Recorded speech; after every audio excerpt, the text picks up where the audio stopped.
Herkese selamlar, mutfağıma hoş geldiniz. Bugün lokum gibi ağızda dağılan kıvamıyla yıllardır yiyenlerden hep tam not alan saç kavurma tarifimi paylaşacağım sizlerle.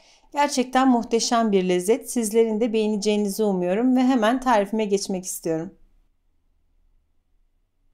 230 gram iç yağ kullandım. İsterseniz kuyruk yağı da kullanabilirsiniz. Ben göz kararı kullanıyorum ama sizlere net bir miktar söyleyebilmek için tarttım. 230 gram geldi. Eğer kuyruk yağı ya da iç yağ kullanmak istemezseniz etinizi orta yağlı tercih edebilirsiniz veya sıvı yağla da etinizi kavurabilirsiniz. Mümkünse iç yağ ile ya da kuyruk yağı ile kavurmanızı tavsiye ediyorum. Gerçekten bu iki yağ çok fazla lezzet veriyor ve yumuşacık lokum kıvamında bir et yemeği hazırlayabiliyorsunuz böylece. Bakın oldukça küçük küpler halinde doğruyorum. Şu şekilde hepsini hazırladım. Böylece yağımız çok daha çabuk eriyecek ve içinin yağını çok daha güzel bırakacak. Şimdi etimizi hazırlayalım. 1 kilo da dana eti kullandım ben. Ve eti biraz buzlukta dondurdum. Çünkü bunu da küçük küpler halinde doğrayacağım. Böylece et don olduğu zaman çok daha kolay hazırlayabiliyoruz doğrarken. Sizlere de bu şekilde yapmanızı tavsiye ederim. Ama eğer işiniz acele ise dondurmadan da direkt küçük küpler halinde doğrayabilirsiniz yine. Tariflerimde kullandığım ölçüleri ve malzeme listesini açıklama bölümüne ekliyorum. Oradan ulaşabilirsiniz.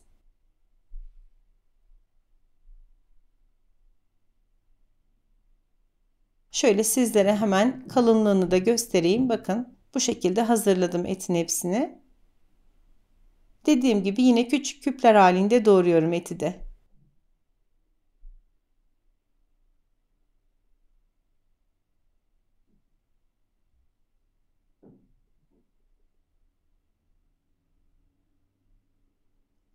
Etimizi de hazırladık. Bakın şöyle yakından yine onun da büyüklüğünü göstereyim. Şimdi artık ocağa kavurma işlemine geçebiliriz. Sacı biraz ısıttım. Ocağı da orta ateşte ayarladım. Şimdi yağı eriteceğiz. Yağ eriyinceye kadar ara ara karıştırmaya devam edelim.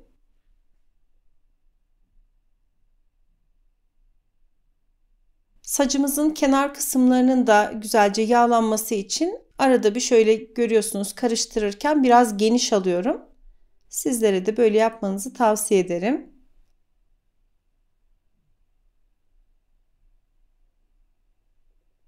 Ara ara yağların üzerinden kaşıkla böyle bastıralım ki yağını çok daha çabuk ve güzel bıraksın.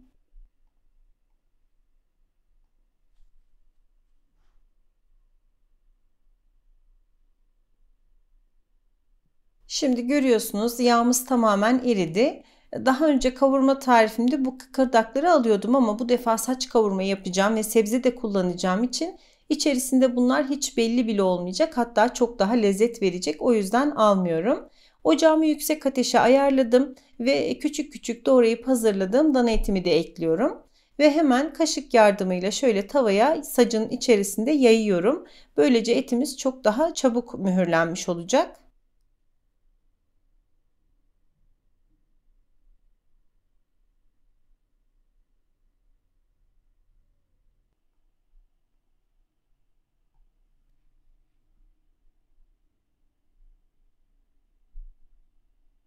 Etin rengi tamamen dönünceye kadar bu şekilde ara ara karıştıralım. Ocağım hala yüksek ateşte. Lütfen buna dikkat edin. Ama eğer ince bir saç ya da tava kullanıyorsanız lütfen ocağınızı çok yüksek ateşte ayarlamayın. Etinizi yakabilirsiniz. Bakın kenarlara doğru yayıyorum. Yani belli bir noktada orta kısımda tamamen yığılmış halde tutmuyorum eti. Kenarlara doğru ince bir tabaka halinde yayıyorum. Ve birkaç dakika arayla da sık sık karıştırıyorum.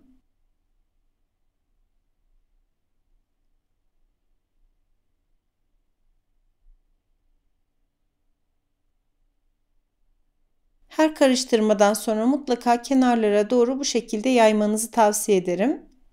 Etiniz çok daha eşit ve güzel bir şekilde pişecektir.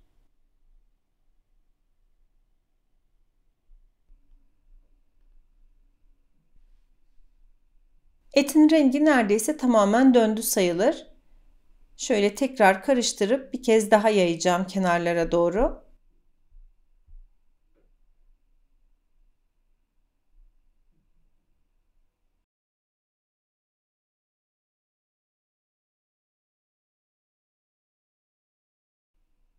Bu arada etimiz iyice suyunu bıraktı, görüyorsunuz.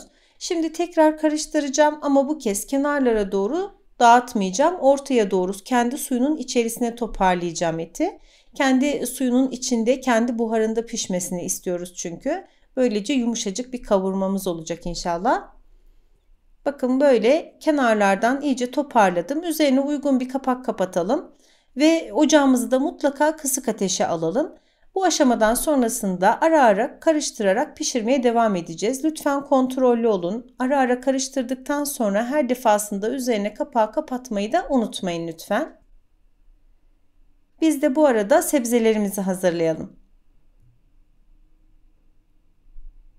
Şöyle ben 8 adet sivri biber kullandım. Bir tane kapya biber, 4 tane soğan ve 4 tane de domates kullandım. Soğanlarım orta ile küçük boy arasındaydı. Sizler soğan miktarını azaltıp çoğaltabilirsiniz damak tadınıza göre. Ben yıllardır hazırladığım ve beğenildiği şekliyle sizlere göstermek istedim.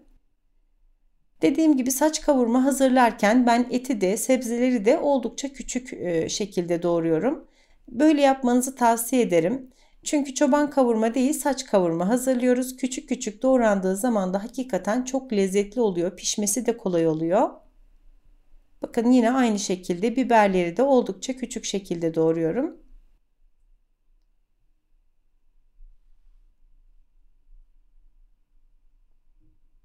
Kapya biberimizi de doğrayalım.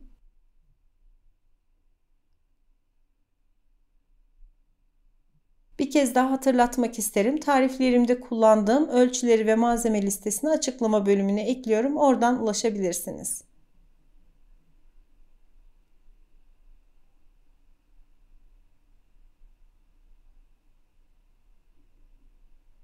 Şimdi domateslerimizi de hazırlayalım. Domateslerimizin kabuğunu mutlaka soyalım. Sonrasında içerisinde kabuklar güzel görünmüyor ya da ağza geliyor.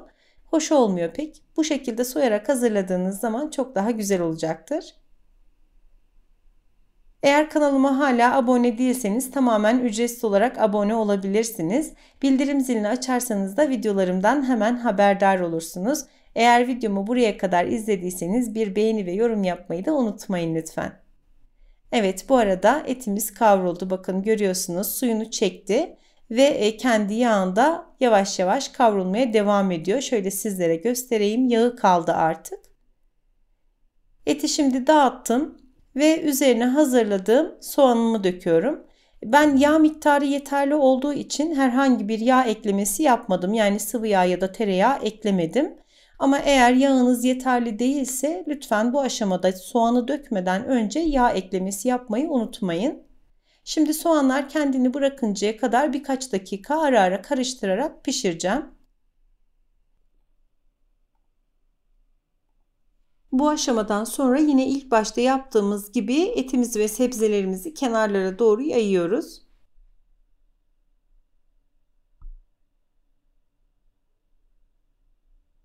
Şöyle bir kez daha karıştıralım.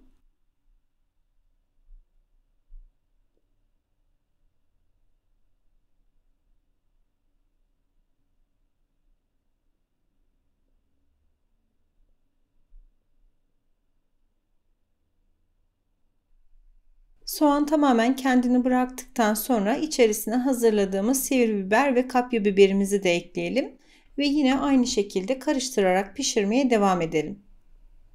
Ben bir et uzmanı değilim ama et seven bir aileyiz. Yıllardır büyüklerimden öğrendiklerim ve pişirdikçe edindiğim tecrübelerimi siz değerli izleyenlerimle paylaşıyorum. Özellikle yemek pişirme konusunda yeni olan genç arkadaşlarım için detayları da çok atlamamaya çalışıyorum. Umarım sizleri sıkmıyorumdur.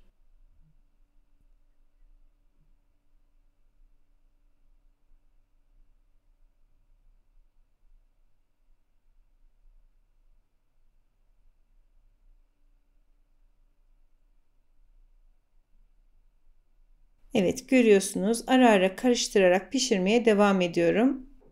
Hala kısık ateşte ocağım bu arada.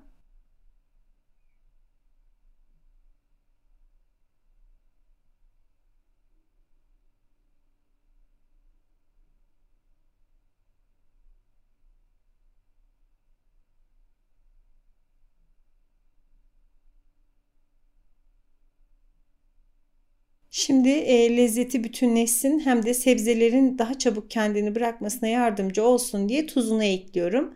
Damak tadınıza göre tuz miktarını ayarlayabilirsiniz.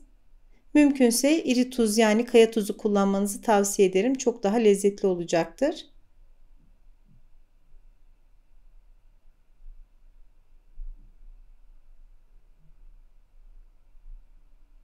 Bakın her defasında tekrar kenarlara doğru yayıyorum eti.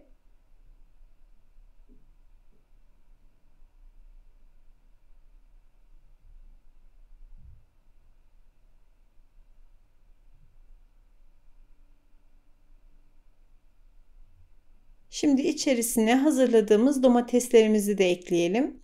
Ve yine aynı şekilde domatesler suyunu şöyle bırakıp bir çekinceye kadar ara ara karıştırarak pişirelim.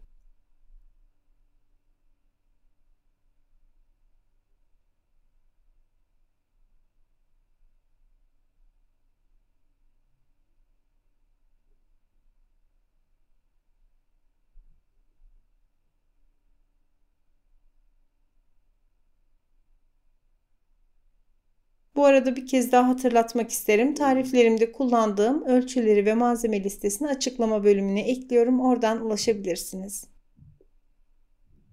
Şimdi içerisine 1 tatlı kaşığı pul biber, 1 tatlı kaşığı kırmızı biber ve 1 silme tatlı kaşığı da karabiber ekliyorum. Ben baharat miktarını bu şekilde ayarlıyorum ama sizler damak tadınıza göre farklılaştırabilirsiniz. Ancak saç kavurmaya en çok yakışan baharatlar bu şekilde. Salça damak tadınıza göre yine isterseniz yarım yemek kaşığı kadar ekleyebilirsiniz ama ben salça kullanmamaya çalışıyorum çoğu zaman. Mümkünse özellikle kış aylarında domateslerin renksiz olduğu zamanlarda salçayı tercih edin. Şimdiki gibi yaz aylarında salça kullanmayın. Domatesin kendi rengi ve lezzeti zaten yeterli olacaktır. Bakın artık saç kavurmamız hazır. Kenarlarını da şöyle toparladım. Güzelce temizledim. Ben lavaşla ve şöyle birkaç dilim ekmekle servis edeceğim. Domates dilimleri ve soğan dilimleri de ekleyeceğim kenarlarına. İstediğiniz gibi servise hazırlayabilirsiniz. Her halükarda çok lezzetli olacaktır zaten. İsterseniz tabaklara da servis edebilirsiniz ama bu tarz yemekleri ben orta servise açmanızı tavsiye ederim. Herkesin istediği gibi alması hem sıcaklığını koruması açısından hem lezzetini koruması açısından çok daha güzel olacaktır. Gerçekten muhteşem görünüyor. Sizlere de hemen şöyle yakından göstermek istiyorum ben. Muhteşem lokum gibi ağızda dağılan bir kıvamı var. Şöyle ekmeğini yağına rahatça banabileceğiniz, çok lezzetli, denediğiniz zaman çok beğeneceğinize, seveceğinize inandığım bir yemek. İsterseniz ana yemek, isterseniz ara sıcak tamamen tercihinize kalmış. Umarım sizler de bu güzel tarifi dener ve beğenirsiniz. Videomu beğendiyseniz kanalıma abone olmayı, bildirim zilini açmayı, beğeni ve yorumlarınıza destek olmayı unutmayın lütfen. Yeni tariflerde görüşmek üzere. Hoşça kalın. Allah'a emanet olun.